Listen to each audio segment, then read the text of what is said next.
تصنيف الشيء.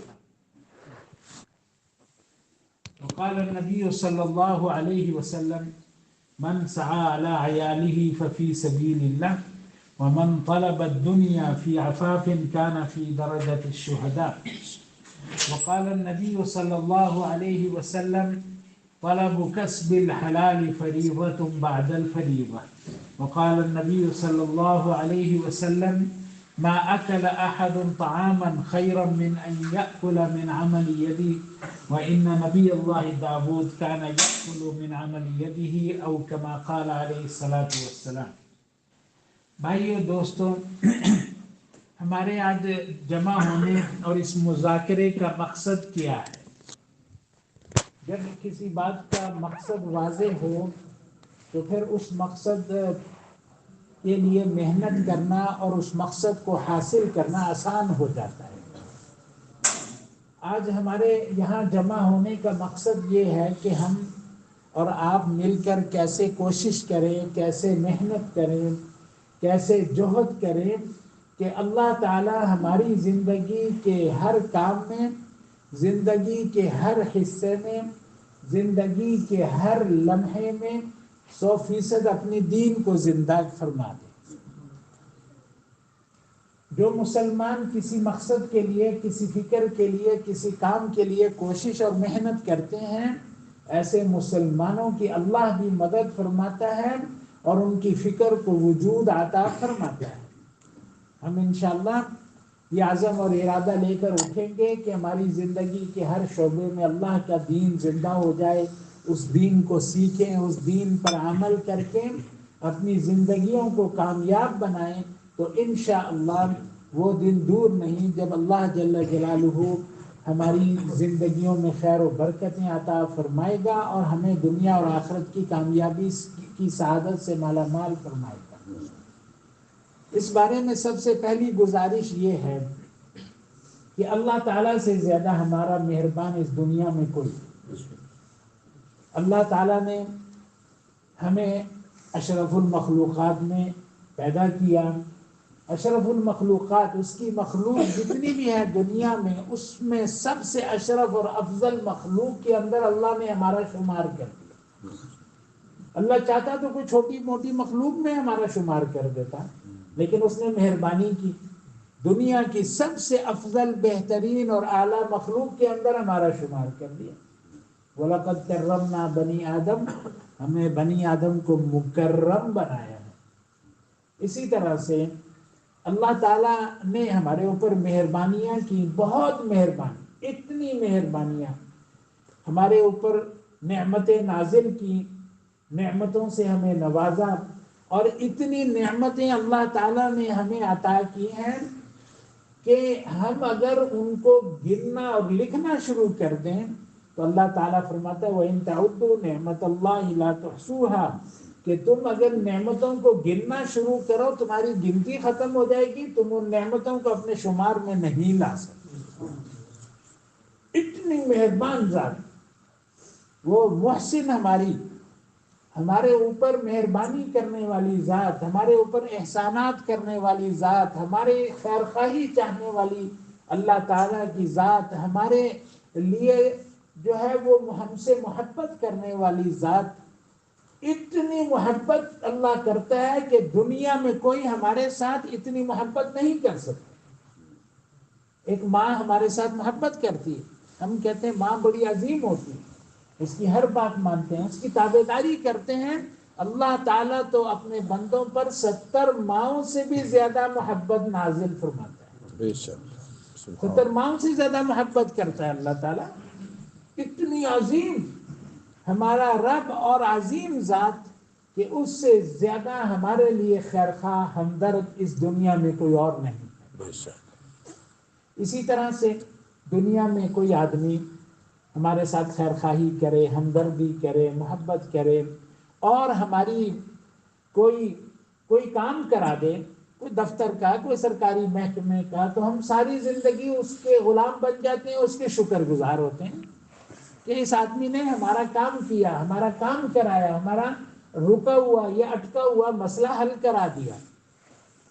اور اللہ تعالیٰ جس نے ہمارے اتنے کام کیے، اتنے مسائل حل کیے ہیں، اتنی مہربانیاں کی ہیں، اس اللہ کا ہمیں کتنا شکر گزار ہونا چاہیے، اس اللہ کی ہمیں کتنی قدردانی کرنی چاہیے، اس اللہ کی ہمیں کتنا احسان مند ہونا چاہیے، ہم خود اس کا اندازہ اور تصور کر سکتے ہیں۔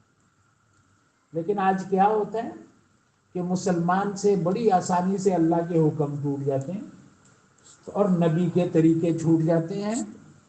اتنا مہربان رب، اور اس نے اپنے احکامات اور نبی کے طریقے ہمارے فائدے کے لیے دیے۔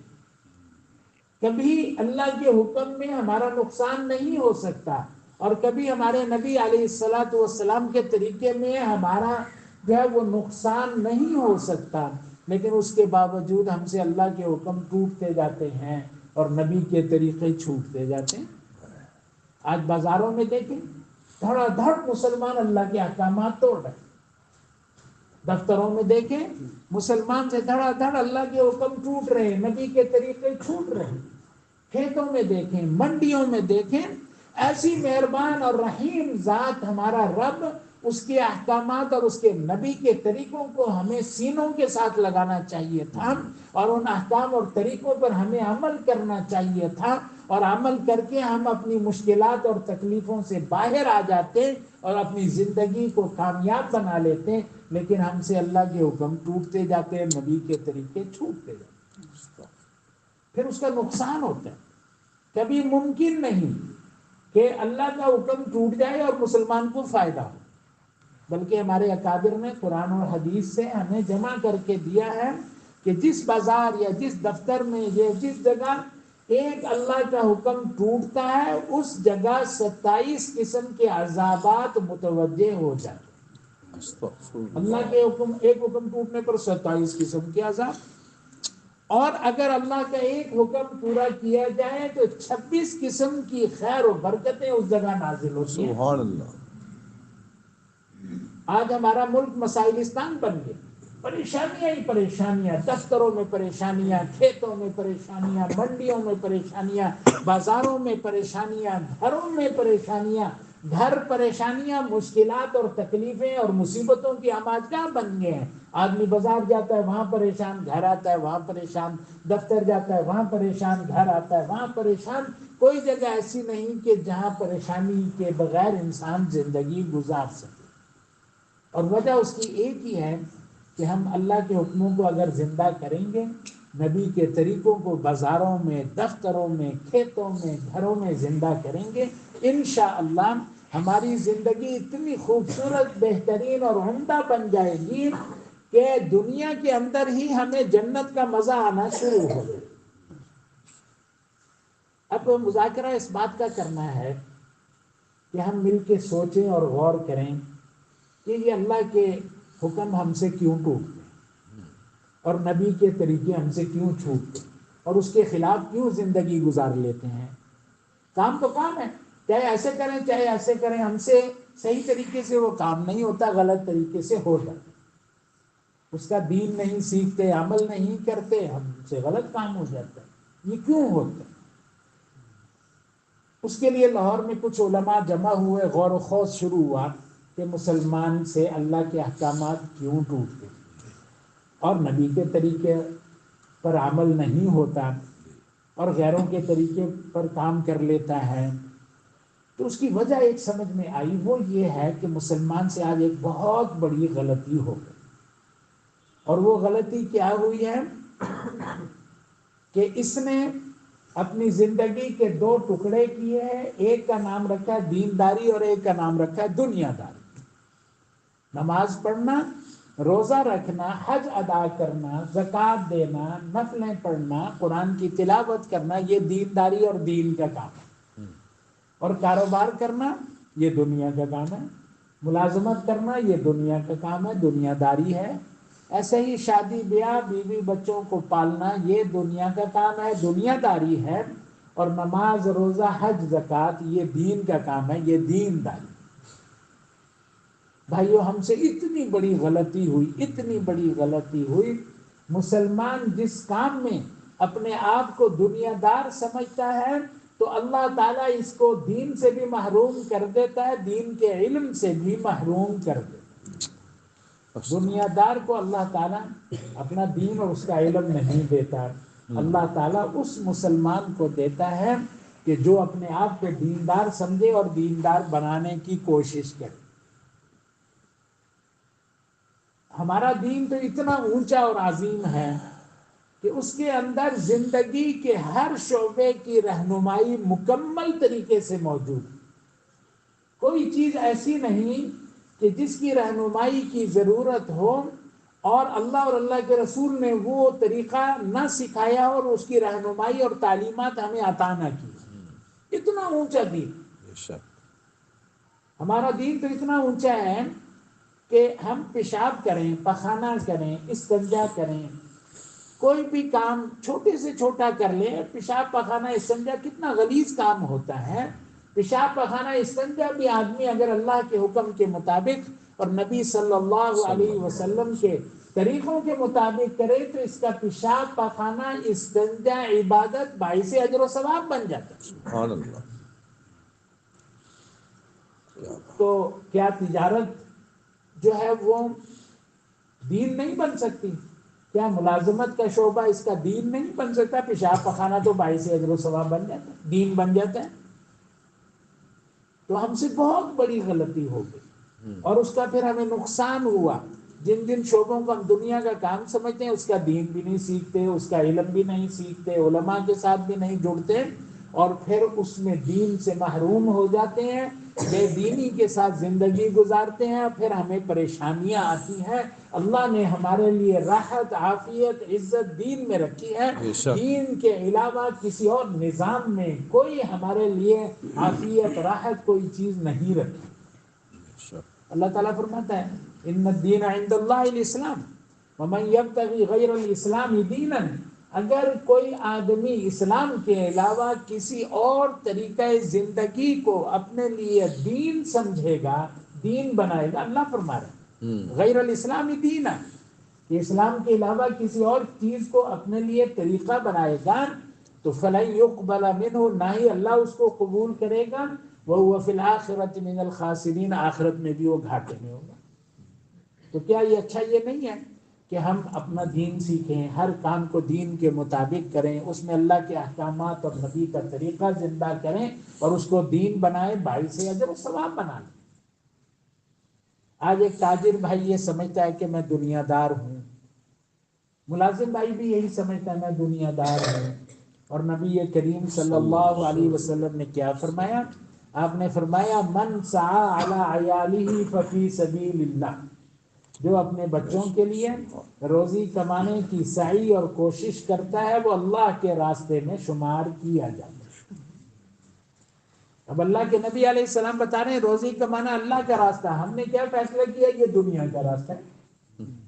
ایسے ہی آپ علیہ السلام نے فرمایا من طلب الدنیا فی عفاف کان فی درجۃ الشہداء، جو دنیا کی ضروریات کے لیے پاکیزگی کے ساتھ روزی کماتا ہے اللہ تعالیٰ اس کو شہیدوں کا درجہ عطا کرتا ہے۔ سبحان اللہ، سبحان اللہ۔ اور یہ شہیدوں کے درجے والا کیا کہہ رہا ہے؟ میں تو دنیا کا کام کر رہا ہوں۔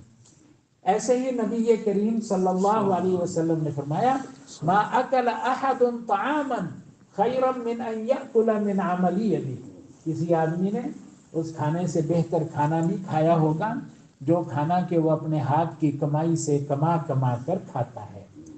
اللہ کے نبی فرما رہے ہیں کہ اس سے بہتر کوئی کھانا نہیں ہے جو اپنے ہاتھ سے کما کر کھائے، اور آپ نے وجہ بتائی وَإِنَّ نَبِيَ اللَّهِ داود كَانَ يَأْكُلُ مِنْ عَمَلِ يَدِهِ، اللہ کے نبی داؤد علیہ السلام بادشاہ تھے اور بادشاہ سے کوئی معاوضہ نہیں لیتے تھے، حاکم تھے، حکومت سے معاوضہ نہیں لیتے تھے، اور اپنے ہاتھ سے لوہے کا فوجی لباس بنا کے اس کو بیچ کر اس سے اپنے گھر کا گزارا چلایا کرتے۔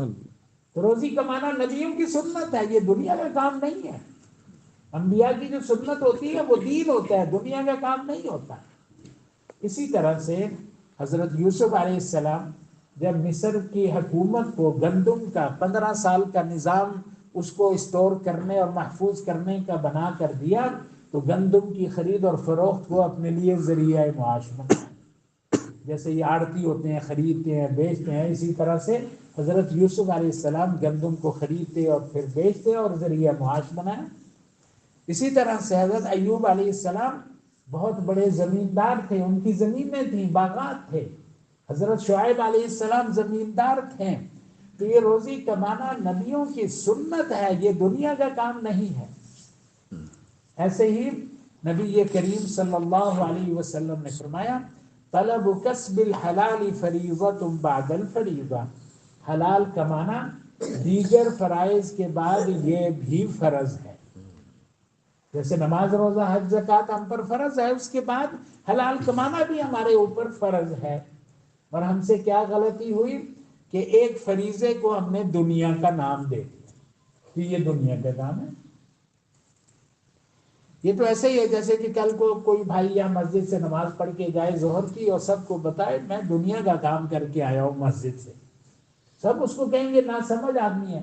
نماز تو فرض ہوتا ہے، فرض کبھی دنیا کا کام نہیں ہوتا. تو جیسے نماز فرض ہے، یہ دنیا کا کام نہیں ہو سکتا، تو روزی کمانا بھی فرض ہے، اس کو ہم نے دنیا کا نام پتہ نہیں کیسے دے دیا.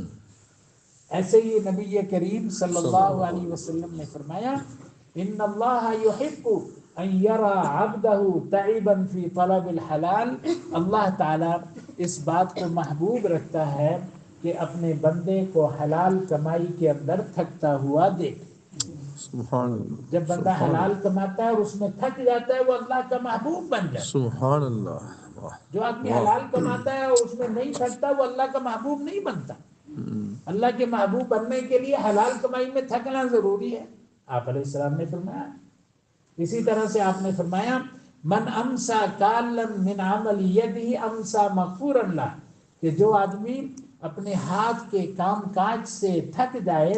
ہم دفتر میں کام کرتے ہیں، دکان میں کام کرتے ہیں اور شام کو ہم تھک گئے، آپ نے فرمایا امسا کالا من عمل یدہ امسا مغفورا لہ، کہ جو آدمی اپنے ہاتھ کے کام کاج کی وجہ سے تھک گیا تو شام کو وہ تھک گیا، اللہ تعالیٰ ساری شام اس کی مغفرت کے اندر گزارا. سبحان اللہ. ہمارا دین کتنا اونچا ہے، ہم نے کام بھی کیا، مغفرت بھی ہو گئی. سبحان ہم تھکے پریشان ہوئے، اللہ نے مغفرت کر دی. سبحان. کتنی عظیم دین ہے. روزی بھی کمائی، مغفرت بھی ہوئی، ثواب بھی ملا، باعث اجر و ثواب بھی کام ہو گیا. اسی طرح سے آپ نے آگے بھی فرمایا من بات کالا بات مغفورا لہ، کہ جو آدمی اتنا تھک گیا کہ ساری رات وہ کام کاج کی وجہ سے تھکا رہا، اللہ تعالیٰ ساری رات اس کی مغفرت میں گزارتا ہے. سبحان. کتنا عظیم دین ہے. ایسے ہی آپ نے فرمایا التاجر الصدوق الامین، سچا اور امانت دار تاجر مع النبیین والصدیقین والشہداء یوم القیامہ، قیامت کے دن انبیاء، صدیقین اور شہداء کا ساتھی بنا کے ان کے ساتھ اس کا حشر کیا جائے. سچے اور امانت دار تاجر کے ساتھ کا نبیوں کے ساتھ، صدیقین اور شہداء کے ساتھ حشر کیا جائے گا.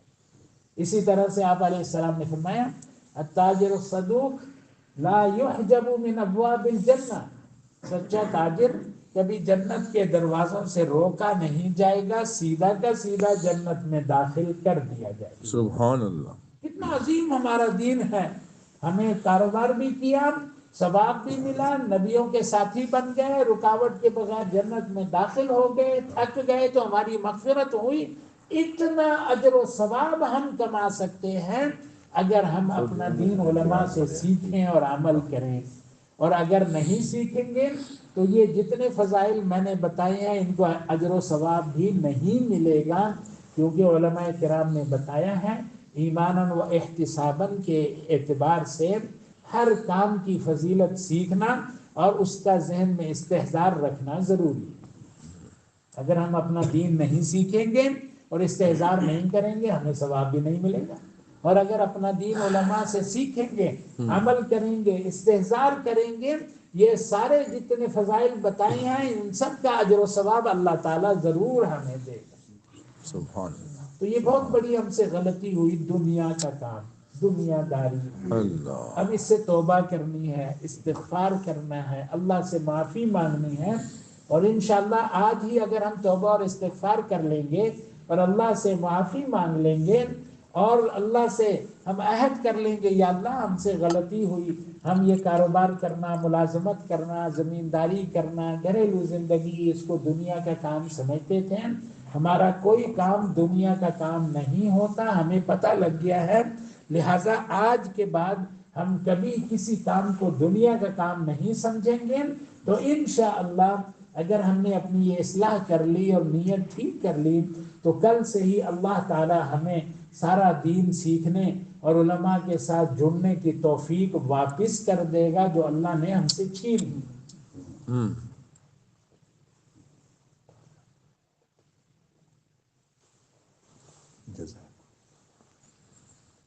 کیا خیال ہے، اپنی غلطی کی اصلاح کرنی چاہیے کہ نہیں کرنی چاہیے. کون کون بھائی تیار ہیں اصلاح کے لیے؟ انشاءاللہ. زبردست. اللہ برکت دے، اللہ جزائے خیر، آمین. اللہ تعالیٰ قبول فرمائے. آمین آمین. یہ ساری باتیں جو آپ نے سنی ہیں شاید ممکن ہے پہلی دفعہ آپ کے سامنے آئی ہوں، تو آپ نے اب جا کر نا اس کی دعوت دینی، دوسروں کو بتانا ہے، ہر کسی کو بتانا ہے. صحابہ کرام کی یہ صفت تھی، اللہ کے نبی پر ایمان لاتے اور پھر آپ کی باتیں سن کر اس کی دعوت شروع کر دیتے. آج ہمارے معاشرے میں یہ بہت بڑی غلطی ہو گئی.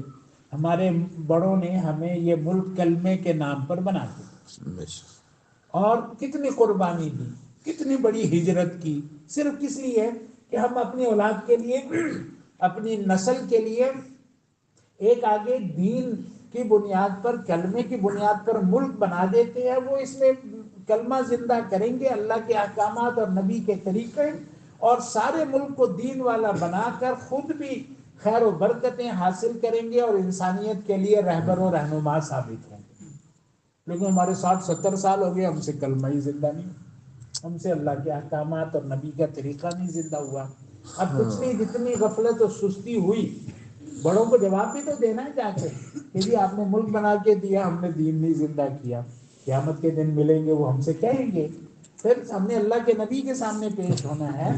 تو ہم نے آج کے بعد سے یہ عزم اور ارادہ کرنا ہے کہ خوب دعوت دینی ہے، اور دعوت دے کر سب کو اس پر لانا ہے کہ ہم انشاءاللہ اللہ کے تمام احکامات تمام شعبوں میں زندہ کریں گے اور نبی کے طریقوں کو زندہ کریں گے. اور ہمارا کوئی کام دنیا کا کام نہیں. جو بھی زبان پر یہ لفظ لائے اسے کہنا بھائی یہ اسلام والا لفظ نہیں ہے، کیونکہ نہ اللہ نے ایسی کوئی بات بتائی، نہ اللہ کے رسول نے ایسی کوئی بات بتائی، نہ آج سے پہلے کبھی مسلمان اس کو سمجھتے تھے کہ یہ دین کا کام، یہ دنیا کا کام. بلکہ مسلمان کا ہر کام 24 گھنٹے کی زندگی، 24 گھنٹے کا ہر منٹ اور ہر سیکنڈ دین بن جاتا ہے، بشرطے کہ اس وقت کو اللہ کے حکم اور نبی کے طریقوں کے مطابق گزارنے والا بن جائے. ٹھیک ہے نا جی؟ دعوت دیں گے نا جی، اور اس فکر کو آگے بڑھائیں گے نا جی.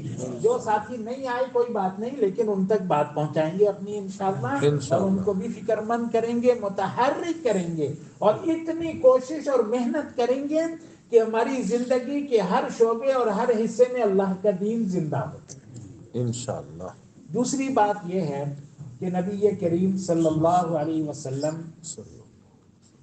محنت مزدوری کرنے والوں سے بڑی محبت کرتے، بڑی محبت کرتے. آج کوئی محنت مزدوری کرے نا، میں کہتا ہوں بیچارہ بس کیا ہے، اس کی طاقت اور قوت کہاں خرچ ہو رہی ہے. آپ علیہ السلام ایسا نہیں کرتے. جو محنت مزدوری کرتا تھا اس سے بڑی محبت کرتے. مولانا کتنے بجے یہاں سے نکلنا ہے آگے کے لیے؟ اصل کی بات آپ کہہ رہے تھے نا علماء جمع ہے وہ حاصل پور میں، پھر بعد میں کر دیا تھا، عشاء کے بعد کر دیا.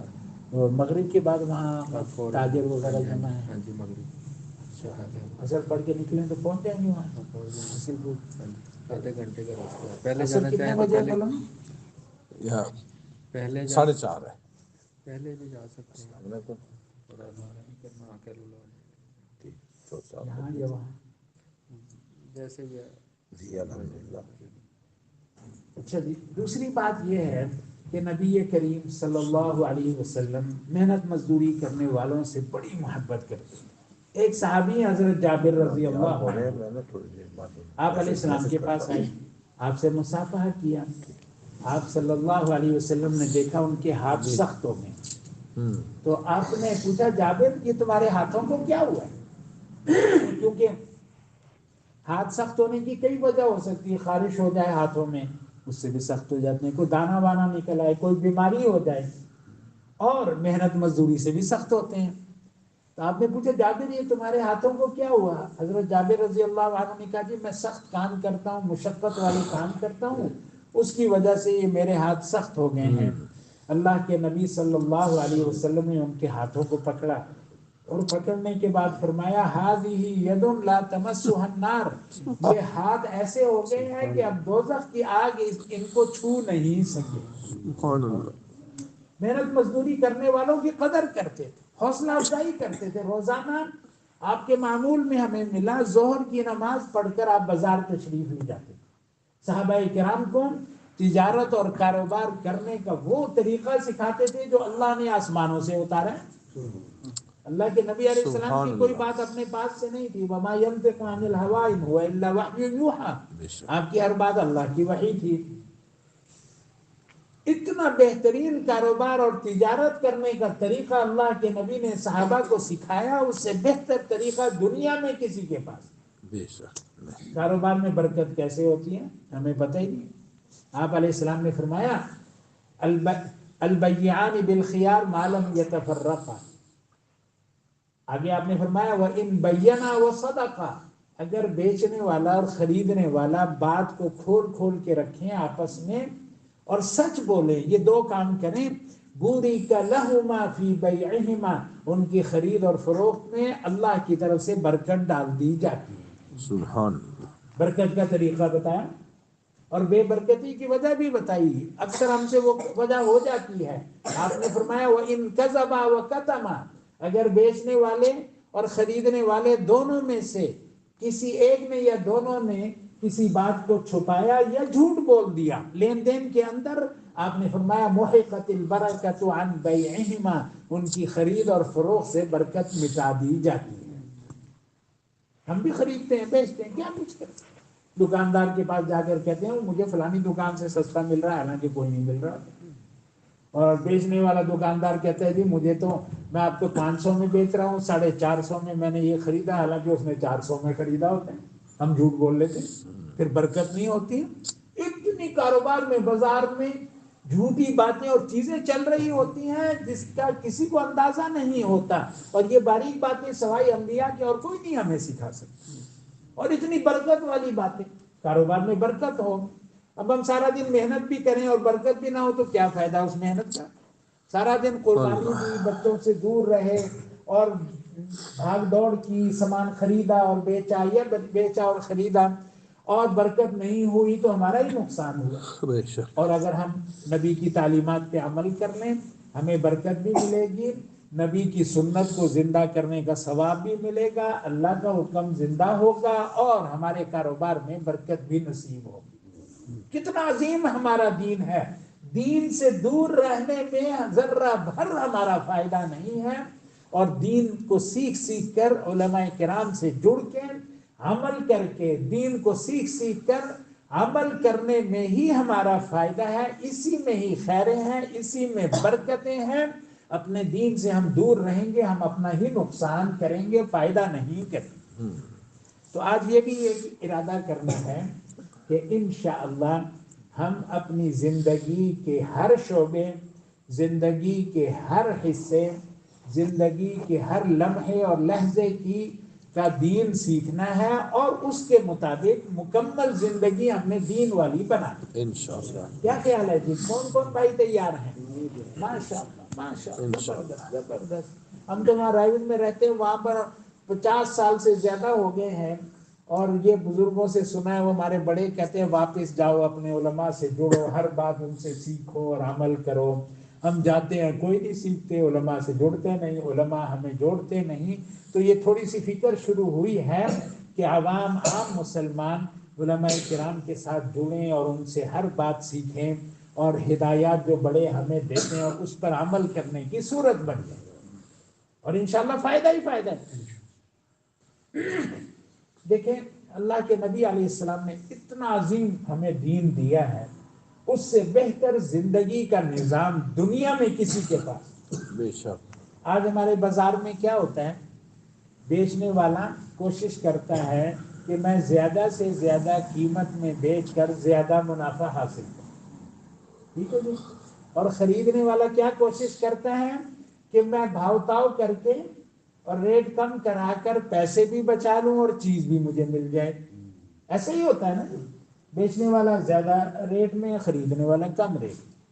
لیکن اللہ کے نبی صلی اللہ علیہ وسلم نے جو بازار بنایا تھا مدینہ میں, آپ علیہ الصلوۃ والسلام کے اس بازار میں ایسا نہیں ہوتا تھا, بلکہ اس بازار میں کیا ہوتا تھا کہ بیچنے والا کوشش یہ کرتا تھا اس خریدنے والے کو میرے سامان کی ضرورت ہے اور میں اللہ کا خلیفہ ہوں, اس کی ضرورت میں نے اپنی دکان سے, اپنے کاروبار سے پوری کرنی ہے, لہٰذا میں اس جائز منافع لے کر کم سے کم قیمت میں اس کو فروخت کر کے اس کی ضرورت پوری کر کے اللہ کو راضی کرو.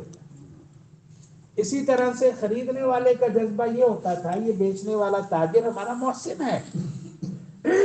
اور اللہ کے نبی علیہ السلام نے وصیت کی تھی, آپ نے فرمایا اوصیکم بالتجار خیرا, تاجروں کے بارے میں خیر کا معاملہ کرنے کی میں وصیت کرتا ہوں, ان کے ساتھ خیر کا معاملہ کرنا. یہ اس کی وجہ بتائی, ہم امناء اللہ فی الارض, یہ تاجر لوگ دنیا میں اللہ کے خلیفہ اور اللہ کے جنرل سیکرٹری ہیں. سبحان اللہ. لہذا ان کے ساتھ آپ نے خیر کا معاملہ کرنا ہے. تو خریدنے والے دکاندار سے یا سامان بیچنے والے سے خیر کا معاملہ کرتے تھے اور کوشش کرتے تھے کہ ریٹ کم نہ کرائیں بلکہ ریٹ زیادہ کر دیں. ایک صحابی حضرت جریر ابن عبداللہ رضی اللہ عنہ بازار گئے اونٹ خریدنے. بھائی یہ اونٹ کتنے کا بیچو گے؟ اس آدمی نے کہا جی 300 درہم کا بیچوں گے. حضرت جریر ابن عبداللہ رضی اللہ عنہ نے فرمایا یہ اونٹ 300 درہم کا نہیں ہے. تو کیا مطلب اس بات کا 300 درہم کا نہیں ہے؟ 200 کا 200 کا ہے نہیں, کتنا بھی کم ہوتا 200 ہے کم 200 150 کا نہیں ہے, شروع کرتے ہیں درمیان آدھا کرنا ہوتا ہے. ٹھیک ہے جی. حضرت جریر ابن عبداللہ رضی اللہ عنہ نے فرمایا یہ 300 کا نہیں, یہ 400 کا ہے. اس نے کہا حضرت میں تو 300 میں راضی تھا, آپ 400 میں لینا چاہتے ہیں 400 میں لے لیں, میں تو خوش ہو جاؤں گا. پھر فرمایا کہ نہیں, یہ 400 کا بھی نہیں بلکہ یہ 500 کا ہے. اس نے کہا جی حضرت 500 میں لے لیں. اب آپ بتائیں ایسے بازاروں میں کبھی جھگڑا ہوتا ہوگا, کبھی تو میں ہوتی ہوگی, کبھی ایک کا دوسرے سے اور دوسرے کا پہلے سے دل دکھتا ہوگا, اور کتنی محبت ہوتی ہوگی, کتنی خیر خواہی والے بازار ہوتے ہوں گے, اور اتنی عظیم تعلیمات اللہ کے نبی نے دی کہ صحابہ کرام ان کے بچے جب غیروں کے ساتھ, غیر مسلموں کے ساتھ تجارت کاروبار لین دین کرتے, لوگ ان سے لین دین کر کے ہی اسلام میں داخل ہوتے. پھر فرمایا کہ یہ 500 کا بھی نہیں, یہ 600 کا. حضرت 600 میں نہیں. پھر کہنے لگے کہ نہیں 600 کا بھی نہیں, یہ 700. جی حضرت 700 میں. پھر کہنے لگے ابھی تو مجھے تسلی نہیں ہو رہی, یہ 800. حضرت 800 میں لے لیں, میں تو خوش ہوں. 800 پر جا کر ان کو تسلی ہوئی کہ یہ اونٹ جو ہے یہ 800 صحیح قیمت اس کی لگ گئی ہے. پھر صحابہ کرام دین پر عمل کرتے تھے تو دعوت بھی دیتے تھے, داعی تھے. آج میں اپنی بات کرتا ہوں, میں کہتا ہوں اللہ نے دین میں کامیابی رکھی, لیکن اندر ڈر رہا ہوتا ہوں کیونکہ میں نے عمل تو کیا نہیں ہوتا, مجھے اس کامیابی کی تسلی اور یقین بھی نہیں ہوتا, تو ڈر کے کہتا ہوں اللہ نے دین میں کامیابی رکھی. صحابہ کرام عمل کرتے تھے اور ان کو واقعی کامیابی اپنی آنکھوں سے دیکھی ہوتی تھی, پھر وہ دعوت دیتے تھے زوردار طریقے سے, اور ان کی دعوت پھر بڑی مضبوط ہوتی تھی. حضرت جریر ابن عبداللہ رضی اللہ عنہ نے فرمایا کہ یہ سارا کام میں نے تمہارے ساتھ کیوں کیا؟ اس نے کہا کہ جی بات یہ ہے کہ مجھے تو پتہ نہیں ہے, آپ چاہتے تو 300 میں لے لیتے, آپ نے خود ہی 400 کیے, پھر 500, پھر 600, 800 تک چلے گئے. حضرت جریر ابن عبداللہ رضی اللہ عنہ نے فرمایا اصل میں بات یہ ہے کہ میں نے اپنے نبی حضرت محمد صلی اللہ علیہ وسلم کے ہاتھ میں ہاتھ ڈال کر ایسے, اور خود اپنے ہاتھ ایک دوسرے میں ڈال دیے. اس طرح سے ہاتھ میں ہاتھ ڈال کر اپنے نبی سے میں نے عہد کیا تھا کہ النصح لکل مسلم, کہ میں ہمیشہ ہر مسلمان کا خیر خواہ اور ہمدرد بن کر رہوں گا. تو لمبی حدیث ہے، آخر میں یہ ہے کہ النصح لکل مسلم، کہ میں ہر مسلمان کا خیر خواہ اور ہمدرد بن کر رہوں گا. ایسے خیر خواہ، ایسے ہمدرد، ایسے محبت کرنے والے تاجر اور خریدنے والے اور بیچنے والے اللہ کے رسول نے پیدا کیے، بنائے اور تیار کیے. آج ہم نے بالکل ویسا بننا، نبی علیہ السلام کی تعلیمات سیکھنی ہے اور صحابہ کرام جیسا بننا ہے، ہر کام میں، تجارت میں، کاروبار میں، ملازمت میں، زمینداری میں. تو الحمدللہ اس کے لیے نصاب بن گئے ہیں، اور ہر شعبے کا الگ الگ دین جمع. تاجر بھائیوں کے لیے تجارت کا نصاب بن گیا. ہمارے پاکستان کے 30-35 اکابر علماء نے بھی، مدارس نے بھی دیکھا، اور الحمدللہ مختلف مسجدوں میں اب لوگ پڑھ رہے ہیں، بہت فائدہ ہو رہے ہیں. اسی طرح سے ملازم پیشہ جو بھائی ہیں ان کے لیے بھی نصاب بن گیا اسلامی طریقہ ملازمت. تاجروں کے لیے اسلامی طریقہ تجارت. ایک نصاب اور بن گیا ہے اسلامی طریقہ زراعت. ایک نصاب اور بن گیا ہے اسلامی طریقہ علاج معالجہ. یہ 4 نصاب بن گئے ہیں. اس کے اندر روزی کمانے کے سارے شعبے آ جاتے ہیں. یا آدمی تاجر ہوگا، یا ملازم ہوگا، یا زمیندار ہوگا، یا ڈاکٹر ہوگا. یہ نصاب اپنی اپنی مسجد میں اپنے علماء سے ایک دفعہ پڑھ لیں. تاجر بھائی اپنا پڑھ لیں، ملازم بھائی اپنا پڑھ لیں، زمیندار اپنا پڑھ لیں، ڈاکٹر حضرات اپنا پڑھ لیں. پھر ہمارا گھر بھی دین والا بن جائے، گھر کی زندگی بھی دین والی ہو جائے. اس کے لیے بھی نصاب بن گئے 4. اسلامی طریقہ معاشرت، کہ اللہ کے نبی کا گھر کیسا تھا اور آپ کی معاشرت کیسی تھی. ایک اور ہے اسلامی طریقہ تعلیم و تربیت، کہ آپ علیہ السلام اور آپ کے صحابہ بچوں کو کیا تعلیم دیتے تھے، کیا تربیت کرتے تھے. وہ ساری تعلیم نصاب تو بڑے بڑے بن گئے ہیں، لیکن آپ ان کو بڑی آسانی سے 30 سے 40 گھنٹے میں پڑھ سکتے ہیں، سیکھ سکتے ہیں، علم حاصل کر سکتے ہیں. اسی طرح سے ایک نصاب اور بن گئے ہیں اسلامی عقائد اور عبادات، کے ہمارا عقیدہ بھی صحیح ہو،